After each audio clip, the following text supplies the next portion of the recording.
మొన్న జరిగినటువంటి terror attack అనేది మనందరికీ చాలా బాధాకరం. కనీసం మానవత్వం లేని క్రూర మృగాల్లాగా వాళ్ళు వ్యవహరించడం మనం గమనించాం. ఒక స్థలం కోసమో అధికారం కోసమో లేదా వాళ్ళేదో దేవునికి సేవ చేస్తున్నామని అమాయకపు ప్రజలను వారి యొక్క ప్రాణాలను తీయడము, ఒక కుటుంబానికి ఎంత అన్యాయం జరుగుతుందో కనీసము మానవత్వపు విలువలు మరిచినటువంటి జంతువు లాంటి మనుషులు వాళ్ళు. అది అమెరికాలో జరిగినా, ఇండియాలో జరిగినా, అది ఏ దేశంలో జరిగినా కూడా అది ఒక ఉగ్రవాద దాడి, అది మంచిది కానే కాదు. దాన్ని ఎప్పుడు కూడా మనం సపోర్ట్ చేయకూడదు. వాళ్ళు మనుషు రూపంలో ఉన్నటువంటి క్రూరులు. ఇది ఒక గాజా ఇజ్రాయేల్ యుద్ధంలోనే కావచ్చు, లేదా ఉక్రెయిన్ రష్యా యుద్ధంలో కావచ్చు, లేదా పాకిస్తాన్ ఇండియా ఉగ్రవాద దాడిలోనే కావచ్చు, అనేకమైనటువంటి అమాయక ప్రజలు చచ్చిపోతున్నారు. అయితే ఇది కేవలం దేశాల మధ్యలోనే ఉందా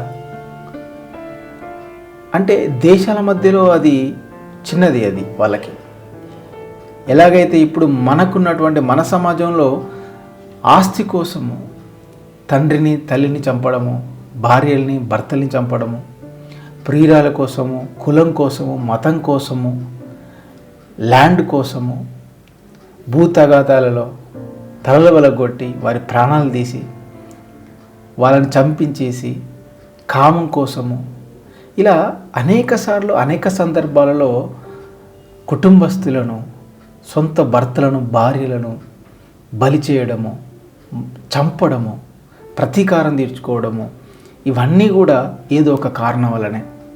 అంటే ఇది మన లోకల్గా ఇది మనం గమనిస్తాం. అంటే కుటుంబ వ్యవస్థలోనే ఇది మనకు కనబడుతుంది. ఈ క్రూరత్వం అనేది ఇది చాలా ప్రమాదము. ప్రతీకారము కంటే కూడా చంపడం అనేది చాలా పెద్దది. అది దేనికోసము? స్వార్థం కోసము. అసలు ఈ యుద్ధాలన్నీ ఎందుకు జరుగుతున్నాయి? ఈ మారణ హోమాలు ఎందుకు జరుగుతున్నాయి? ఈ హత్యలు ఎందుకు జరుగుతున్నాయి? ఇక్కడ ఇంట్లో కానీ, ఇటు సమాజంలో కానీ, ఇంట్లో అయితే ఆస్తి కోసం, ఇంట్లో అయితే ఇంకా కామం కోసం, లేదా మ్యారేజ్లో ఎక్స్ట్రా మెరిటల్ అంటే వేరే వాళ్ళతో అక్రమ సంబంధం వల్ల జరిగినటువంటి మరణాలు కావచ్చు, లేకపోతే చావులు కావచ్చు, మర్డర్లు కావచ్చు.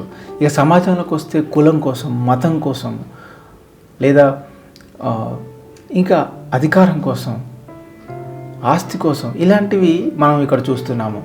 ఇది నేషనల్ వైజ్గా వెళ్తే ల్యాండ్ కోసం, ఇటు గాజా ఇజ్రాయెల్ యుద్ధం కానీ, లేకపోతే రష్యా ఉక్రెయిన్ యుద్ధం కానీ, ఇండియా పాకిస్తాన్ యుద్ధం కానీ, వాళ్ళకి ఏదో ఒక ల్యాండ్కి సంబంధించినటువంటి విషయంలో గొడవలు, లేకపోతే ఇది నాకే దక్కాలి అన్నటువంటి ఒక నినాదంతో యుద్ధాలు చేయడము.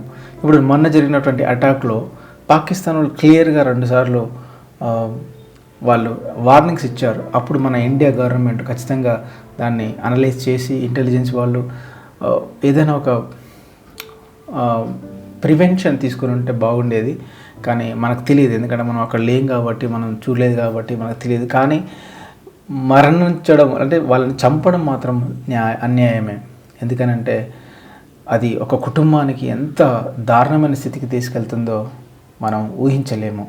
తండ్రులుగా ఉన్నటువంటి 32 మంది, లేదంటే కుటుంబానికి అండగా ఉన్నటువంటి 32 మందిని అందులో హిందువా అని అడిగి ముస్లిం కాదని తెలిసి చంపడము మనం చూసాము. అయితే అందులో కొంతమంది టూరిస్టులని అక్కడున్నటువంటి స్థానిక ముస్లిమ్స్ వాళ్ళని టూరిస్ట్ ప్రాంతాలకు తీసుకొని వచ్చినప్పుడు వాళ్ళని ఉగ్రవాదులు చంపడానికి ప్రయత్నిస్తుంటే వాళ్ళని కాపాడడానికి ఒక ముస్లిం వ్యక్తి, ఆయన పేరు అబ్దుల్ ఆదిల్ అనుకుంటా, సరిగా నేను మర్చిపోయాను, ఆయన ట్రై చేశాడు. వాళ్ళకి గన్ను లాక్కున్నాడు, వాళ్ళని ఎట్లకైనా చంపకుండా ఆపాలని ప్రయత్నించాడు. కానీ ఆయన కూడా వాళ్ళు చంపారు. అంటే ఆయన ముస్లిం అని తెలిసి ఆయన హిందువులను చంపనీయకుండా అడ్డుపడుతున్నప్పుడు ఆయనని చంపాడు.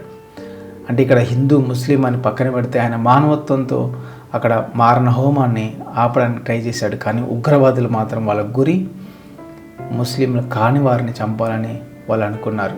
ఇది ఎంతైనా కూడా చాలా దారుణం.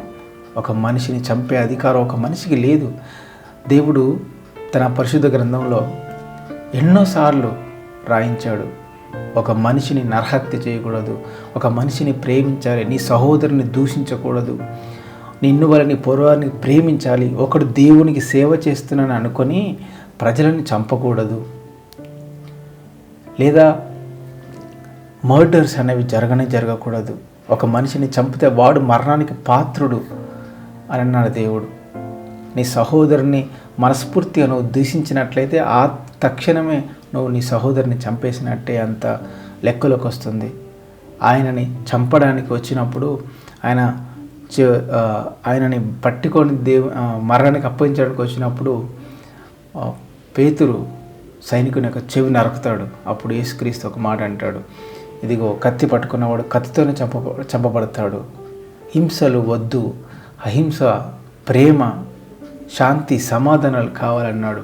కానీ ఈరోజు మనుషులు స్థలం కోసము, అధికారం కోసము, దేవుని కోసము, స్వార్థం కోసము, డబ్బు కోసము, కామం కోసము, ఇలాంటి అనేకమైనటువంటి తాత్కాలికమైనటువంటి సుఖాల కోసము, అవసరాల కోసము మనుషుల ప్రాణాలను బలి తీస్తున్నారు.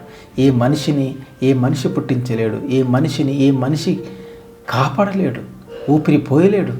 అలాంటిది చంపే అధికారం ఎవడిస్తున్నాడు? ఎందుకు చంపాలి? ఒక మనిషిని వాడు ఎవడైనా సరే, వాడు క్రైస్తవుడే, హిందువుడే, లేకపోతే ముస్లిమే, క్యాస్ట్, రిలీజియన్ అన్నీ మనం పెట్టుకున్నాం, మనకు వచ్చినాయి. కానీ మానవత్వపు మర్చి ఒక మనిషిని చంపే అధికారం ఏ ఒక్కరికి లేదు. కాబట్టి ఇలాంటి వాటిని మనం ఖండించాలి. ఇలాంటి వాటిని మనము అసలే ఎంకరేజ్ చేయకూడదు.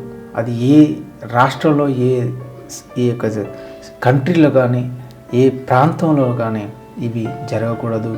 మనుషులను చంపుకొని ఉండకూడదు. చక్కగా మీరు కావాలంటే సంపాదించుకోండి, మంచిగా బ్రతకండి, అంతేగాని ఇలా చేయడం అనేది చాలా దారుణము. క్రైస్తవులందరూ కూడా మన భారతదేశం కోసము, ఇండియా కోసము ప్రార్థన చేయాలి. సమాధానం కలగాలి. ఆ కుటుంబాలకు మరి ఎంతోమంది అనాథలుగా మారిపోయారు. ఇప్పుడు 26 కుటుంబాలు అనాథలైపోయాయి. తండ్రి లేకనో, లేకపోతే తమ్ముడు లేకనో, అన్న లేకనో, లేకపోతే కొడుకు లేకనో ఎంతోమంది కుటుంబాలు అనాథలైపోయాయి. ఈరోజు గవర్నమెంట్ ఇచ్చే 10 లక్షలు ఎంతకాలం వస్తాయి? మనిషి లేని లోటుని ఎవరు తీర్చలేరు. అలాగే ఒక విషయం విన్నాను, ఆర్మీలో దాదాపుగా 1,80,000 మంది రిక్రూట్మెంట్స్ అవ్వాలి, కానీ 2-3 సంవత్సరాలుగా రిక్రూట్మెంట్ అవ్వట్లేదు. మనము ఆ బార్డర్లో ఎక్కువ సెక్యూరిటీ ఉంటేనే కదా మనకు సేఫ్టీ ఎక్కువ ఉండేది. కాబట్టి దేశం యొక్క సంరక్షణ దేశ అధికారుల్లో ఉంది. ఒకవైపు ఇటువంటి ఉగ్రవాద క్రియలు జరుగుతున్నప్పుడు మనం కూడా అలర్ట్గా ఉండాలి. గవర్నమెంట్ ఫెయిల్ అయిందా, లేకపోతే గవర్నమెంట్లో నిజంగానే రిక్రూట్ జరగలేదా, లేకపోతే ఏం జరిగింది అనేది మనకు తెలియదు. కానీ ఖచ్చితంగా ఇక నుంచి ఎటువంటి జరగకుండా అక్కడ ఉన్నటువంటి ఆర్మీ పవర్ని పెంచాలి, అక్కడ ఉన్నటువంటి స్ట్రెంగ్త్ని పెంచాలి, మిలిటరీ పవర్ పెంచాలి. ఇటువంటి జరగకుండా మరి జాగ్రత్త పడాలని ఆశిస్తూ, మరి ప్రతి క్రైస్తవుడు కూడా భారతదేశానికి కావలసిన శాంతి సమాధానాల గురించి ప్రార్థన చేయాలని నేను కోరుకుంటున్నాను. మనమందరం కూడా దేశంలో జరిగేటువంటి అనేకమైనటువంటి యుద్ధాలను, ఉగ్రవాద దాడులను, మనుషులను చంపేటువంటి పద్ధతులను దేవుడు వారి యొక్క హృదయాలను మార్చి వారందరినీ మరి మంచి మనస్సులుగా, మానవత్వం ఉన్నటువంటి మనుషులుగా తీర్చిదిద్దడానికి దేవుడు వారి మనసులను, వారి గుండెలను కరిగించాలని మనం ప్రార్థిద్దాము. అలాగే కుటుంబాల కోసం ప్రార్థిద్దాం. అలాగే గవర్నమెంట్ ఇంకా పవర్ఫుల్గా ఇలాంటి విషయాలు జరగకుండా చూసుకోవాలని, తగినంతటువంటి ఆర్మీ స్ట్రెంగ్త్ని పెంచుకోవడానికి, మంచి నిర్ణయాలు తీసుకోవడానికి గవర్నమెంట్ కూడా దేవుడు మంచి ఆలోచన ఇవ్వాలని మనం ప్రార్థన చేద్దాము. Thank you for watching this video. Keep in your prayers about the families and the government and the country and the whole world to be safe in peace. Thank you for watching this video.